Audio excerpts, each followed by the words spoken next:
Soyez les bienvenus sur Radio France Internationale. Si vous nous rejoignez, il est 18h à Paris, 16h en temps universel. Le journal en français facile. Sophie Pouzrat. À la une de cette édition, le Pakistan se prépare à accueillir les négociations de paix entre les États-Unis et l'Iran demain pour tenter de mettre fin à la guerre au Moyen-Orient qui a déstabilisé l'économie mondiale. Le FMI se dit prêt à aider les pays les plus touchés par les conséquences économiques du conflit.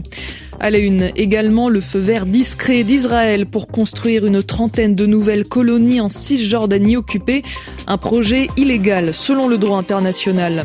Et puis nous irons au Cap-Vert dans ce journal à la découverte de deux artistes qui ont participé à l'Atlantic Music Expo, un rendez-vous international des musiques de la région.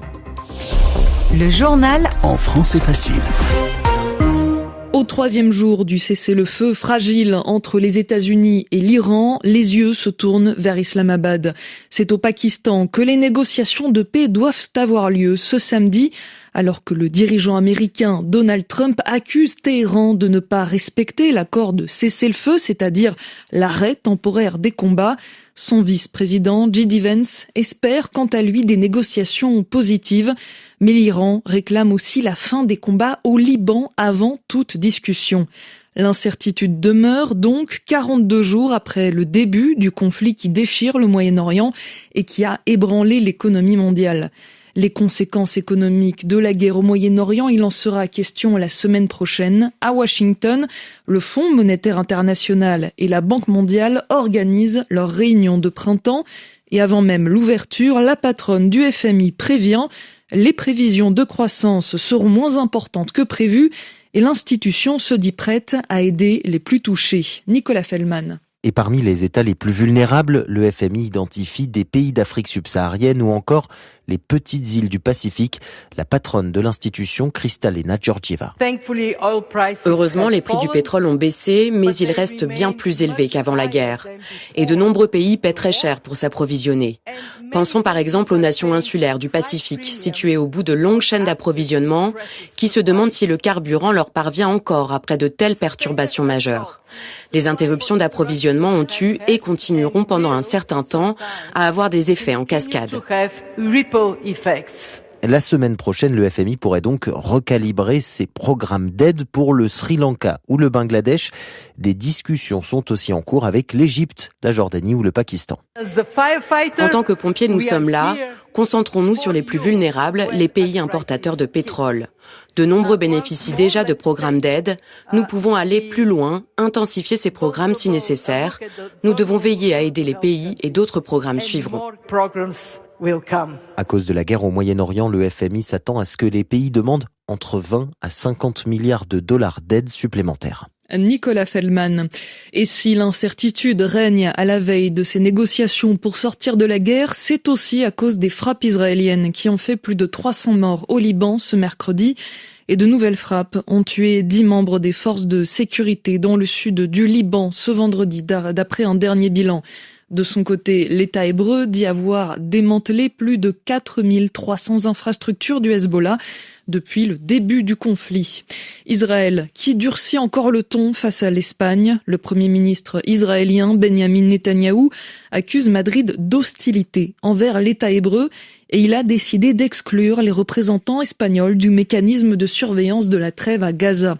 On rappelle que le Premier ministre espagnol Pedro Sánchez est l'un des plus critiques envers les opérations israéliennes à Gaza et s'est également opposé à la campagne militaire menée contre l'Iran.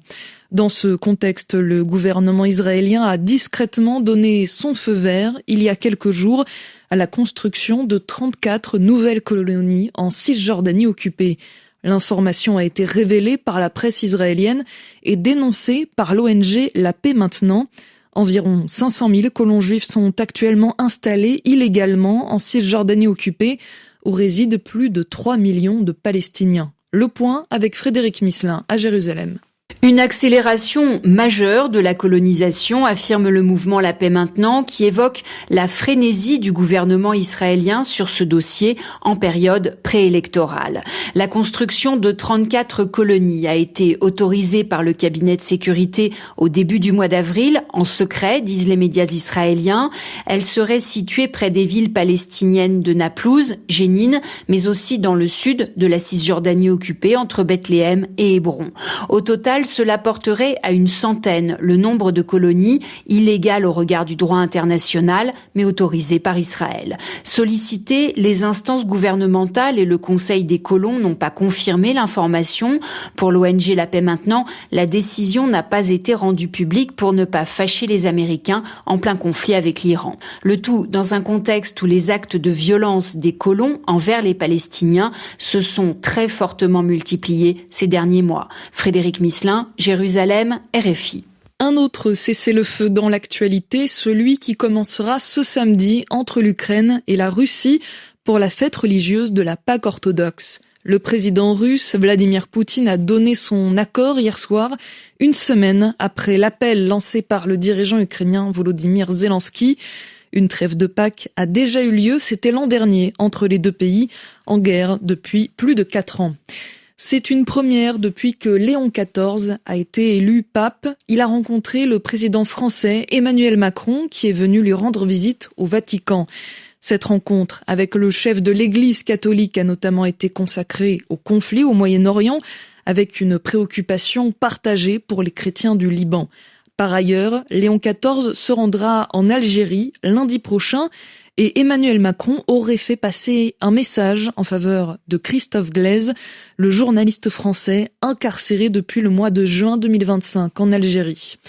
Ils sont de retour bientôt sur notre planète. Les 4 astronautes de la mission Artemis 2 vont bientôt revenir sur Terre dans quelques heures. Ils reviennent après avoir été envoyés dans l'espace par la plus puissante fusée jamais construite et après avoir fait le tour de la Lune, le premier depuis le programme d'Apollo il y a plus de 50 ans. Leur retour est prévu à minuit en temps universel. De la Lune à la Terre, on change d'univers direction Praia, la capitale du Cap-Vert, où s'est achevé l'Atlantic Music Expo. Cet événement devenu majeur dans la production musicale a réuni des professionnels du monde entier. Avec des groupes du Cap-Vert, du Congo, du Sénégal ou encore d'Italie. En tout, près de 30 concerts, tous gratuits, pour rendre aussi cet événement populaire. Portrait croisé de 2 artistes par notre envoyé spécial Guillaume Thibault. Vivre au rythme de la nature, se connecter à la terre-mère, telle est la philosophie de Princesito, Carlos Alberto Sousa Mendes à l'état civil. Un homme de la nuit, fasciné par la lune, façonné par la poésie, la musique et la vie avec sa grand-mère. Gna, c'est la maman de ma maman. Elle parle avec des animaux, avec des plantes. Mais pourquoi tu ne donnes pas une fleur si tu donnes de l'eau tous les jours? Et après, j'ai commencé à parler avec des animaux, avec des plantes. Moi, je crois que je chante pour remercier l'univers. Comme Princesito, Julieta Cohen est une belle âme. Portée par ses envies, la chanteuse née en France a ses racines en Afrique du Nord, a passé du temps au Mali, au Burkina et a fait du Cap-Vert sa seconde maison. Je crois profondément que la musique a un pouvoir, surtout en ce moment avec toutes ces guerres de tous les côtés. C'est une clé pour passer des messages, c'est une clé pour apaiser les cœurs aussi. Et je pense que tout ça vient de ce fruit-là, de cette volonté-là en tout cas. Julieta Cohen, Princesito, 2 voix, 2 identités, mais une lutte commune. Dénoncer les injustices, se battre pour un monde plus honnête et plus juste. Guillaume Thibault, Praia, RFI.